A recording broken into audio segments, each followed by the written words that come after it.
My full name is Rebecca Smith. I'm 32 years old, and I married my husband, Michael, about 3 years ago in the spring.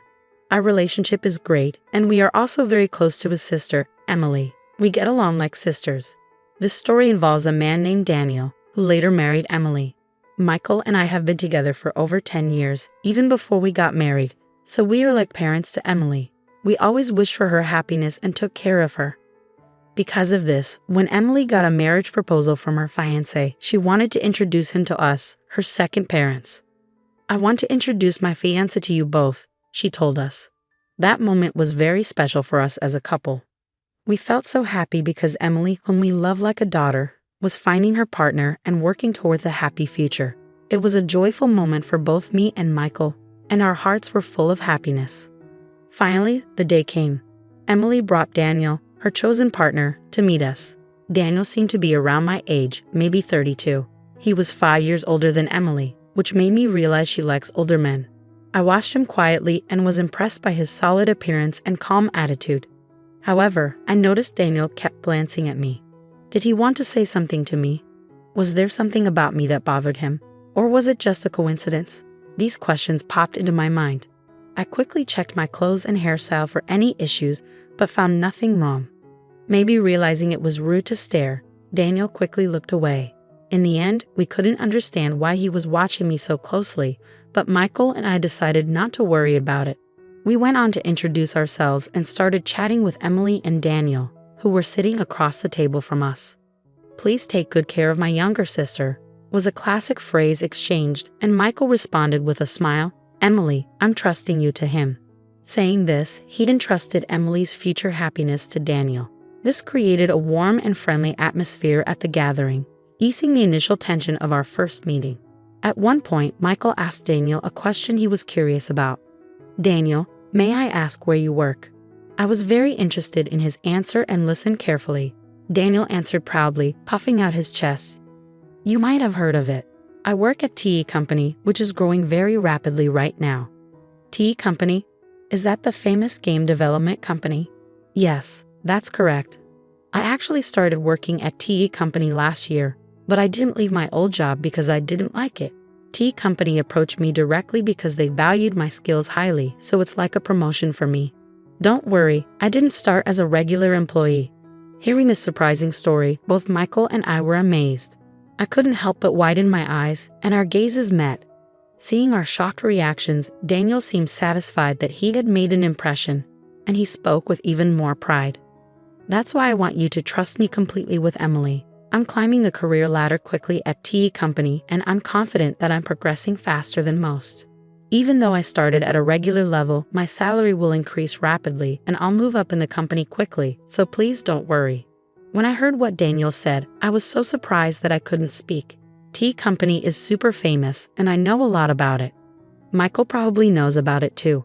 But since he doesn't work there, he might not know all the details. I think both Emily and Michael know that TE Company is really well known in the industry, but it seemed like neither of them expected Emily's fiancé, Daniel, to move up the ranks so quickly after joining. I didn't expect it either. Some parts of Daniel's story made me feel a bit uneasy, but I decided to believe him since he talked about being recruited by TE Company and climbing the career ladder really fast. As we talked about other things, I was curious to know how they met and got together. They said they met through a friend they both knew. Daniel was looking for someone special but didn't want to go to matchmaking events, so he met Emily through a friend he trusted. Emily wasn't actively looking for a boyfriend, but she decided to meet Daniel when her friend suggested it. I really like how Daniel always makes me smile. His clumsiness is kind of cute too, Emily shared. Hearing them talk about their feelings was like hearing something really sweet, even though we weren't eating anything sugary. Their closeness and love for each other were really clear. But there was something that bothered me. As they were leaving our house, Daniel and Emily were talking about bringing rice and gifts. While they were busy with that, Daniel came up to me a bit separately and asked suddenly, "Hey, do you maybe not remember me?" His question caught me off guard, and I couldn't help but tilt my head in confusion. "Do you really not remember me?" he asked again, sounding doubtful. His face was handsome, but I couldn't recall any close friend named Daniel. I tried hard to remember, but I couldn't. Seeing me struggling to remember, Daniel sighed a little, looking disappointed. Well then, let's exchange contact info. And please tell Michael later. I forgot to exchange contacts with him. I was shocked by his sudden informal tone. Even if we were close in the past, I couldn't remember it. And I couldn't recall being close with someone who would speak so rudely. Inside, I was full of questions like, who is he? What kind of relationship did we have? But since Emily was there, I didn't think it was the right time to ask or say anything, so I stayed quiet. After we exchanged contact info, I decided to text him to clear up my doubts. But before I could, he messaged me first, saying, I'm surprised. The girl who used to sit quietly in the corner of the classroom in elementary school is married before me. Your face hasn't changed much since then, so I recognized you right away. Growing up, I lived far away, and in elementary school, I was teased by many classmates. Those memories are painful, so I moved away with my family for middle school. In the new city, I met Michael, a wonderful friend, and we became close. I'd rather not think about elementary school. His words surprised me, so I asked, what do you mean? I didn't want anyone to misunderstand, so I explained that Michael was involved in our messages. We agreed that Michael would be included whenever Daniel and I needed to exchange info. I didn't share my background or reasons with Daniel. After explaining, Daniel smiled warmly and asked, do you remember being called PU girl in elementary school? The term PU girl had a specific meaning. It was used to tease me by my classmates because I was from a single-parent family. Even though we weren't really struggling financially, there was a time when other moms assumed we were, just because my mom was a single parent. This rumor might have spread among the kids and led to the teasing. Because of this, and because my mom was considering taking legal action against the moms spreading rumors, I decided to move to a new place. Since then, I haven't heard that unpleasant nickname, which used to cause me so much trouble. But one day, I was surprised when a man admitted he didn't even know what the word poor meant. I calmly told him, please watch what you say. You're my sister-in-law's fiancé, and that's all. Please don't say things that don't make sense. After that, he didn't message me anymore. Maybe he took my words seriously and realized he shouldn't be rude. But watching all this, Michael seemed really uncomfortable with the way the man spoke, and his face changed quickly. What is that guy even thinking?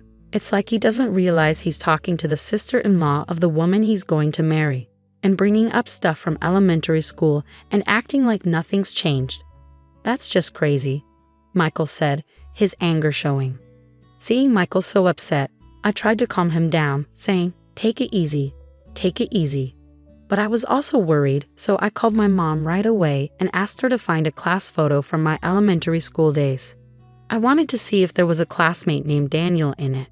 Mom quickly found a boy named Daniel and said on the phone, wasn't this Daniel the one who used to bully you the most?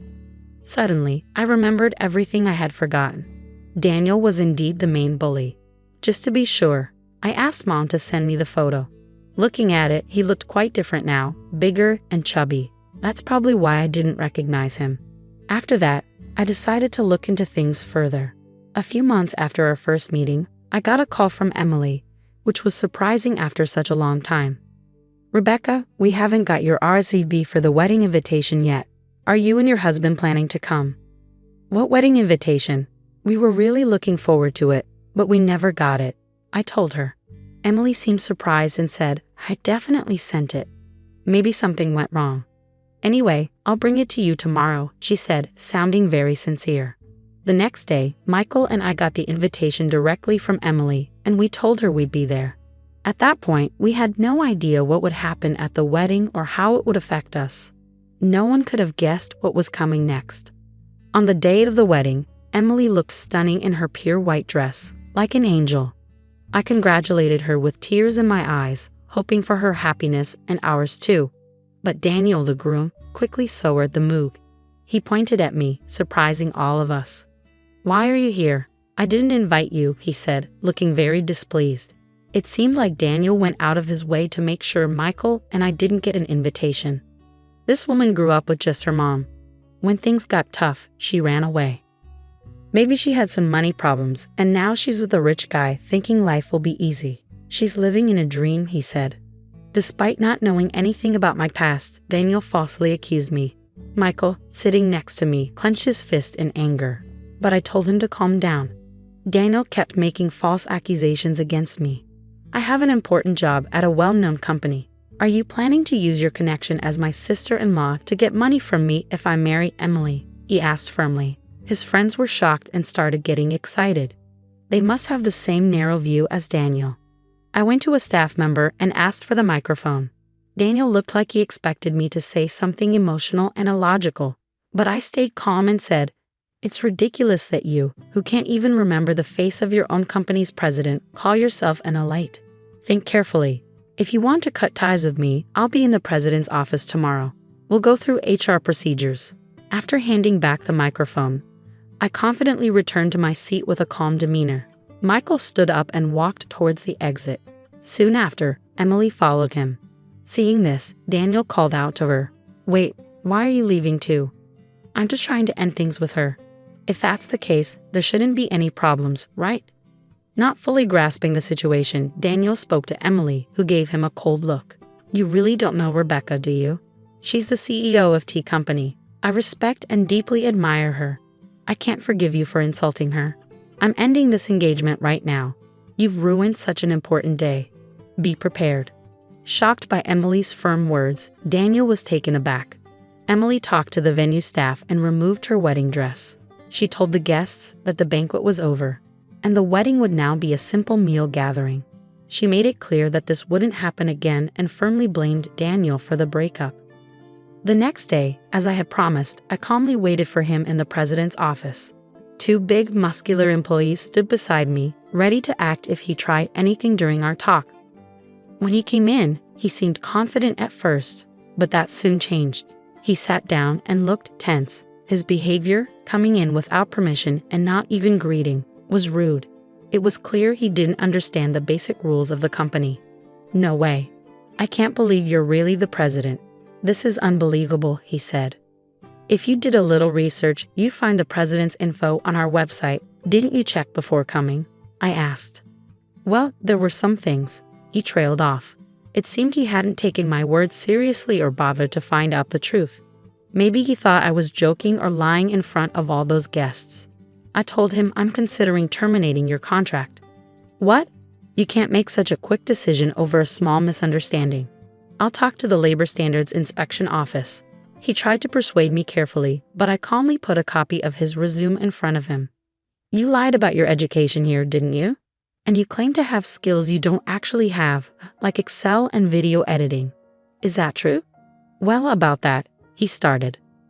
"Falsifying information and providing false reports are valid reasons for us to terminate an employment contract," I told him directly. He looked surprised at my statement. In fact, I had a strange feeling about him since our first meeting. Afterward, I checked everything thoroughly. Normally, our company doesn't use headhunting methods. Even if we do, I personally meet and interview recommended candidates. But I don't remember having a deep conversation with Daniel. He joined through our regular hiring process and started as a regular employee.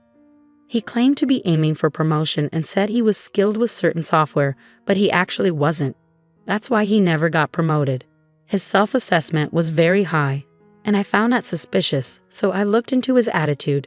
He was lazy at work and seemed content just to be part of the company. I tried to help him improve, but he didn't change. Now that he's broken off his engagement with Emily, there's nothing special between us. He continues to act unpleasantly, making me uncomfortable, so I see no reason to be lenient with him.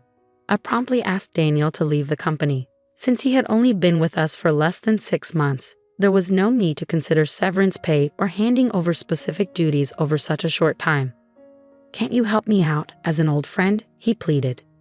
But I coldly replied, "I don't see any reason to continue our relationship," and arranged for other staff to handle his immediate departure. It seems he was hoping for financial help from his father, but because of the outrageous rumors he spread, that didn't happen. There's a past incident where my mother sued for defamation, and Daniel's mother was the victim. My father paid compensation for damages once before. Faced with a similar situation with his son demanding compensation, my father likely reached his limit, stopped providing financial support, and cut ties with him completely. Afterward, Daniel took care of his elderly mother while being pursued for compensation. Eventually, he vanished, seemingly taken away by people in all black clothing, and nobody knows where he is now. Someone might eventually come forward with information about his whereabouts, but I have no plans to actively search for him. Initially, Emily was deeply hurt when she learned about her fiancé's background. But time heals, and about 6 months have passed. She's starting to see it positively, saying it's probably best we didn't get married. Lately, her smile has returned, and she's even looking for a new partner. Seeing her happier again, Michael and I are truly relieved. They're even talking about having children now.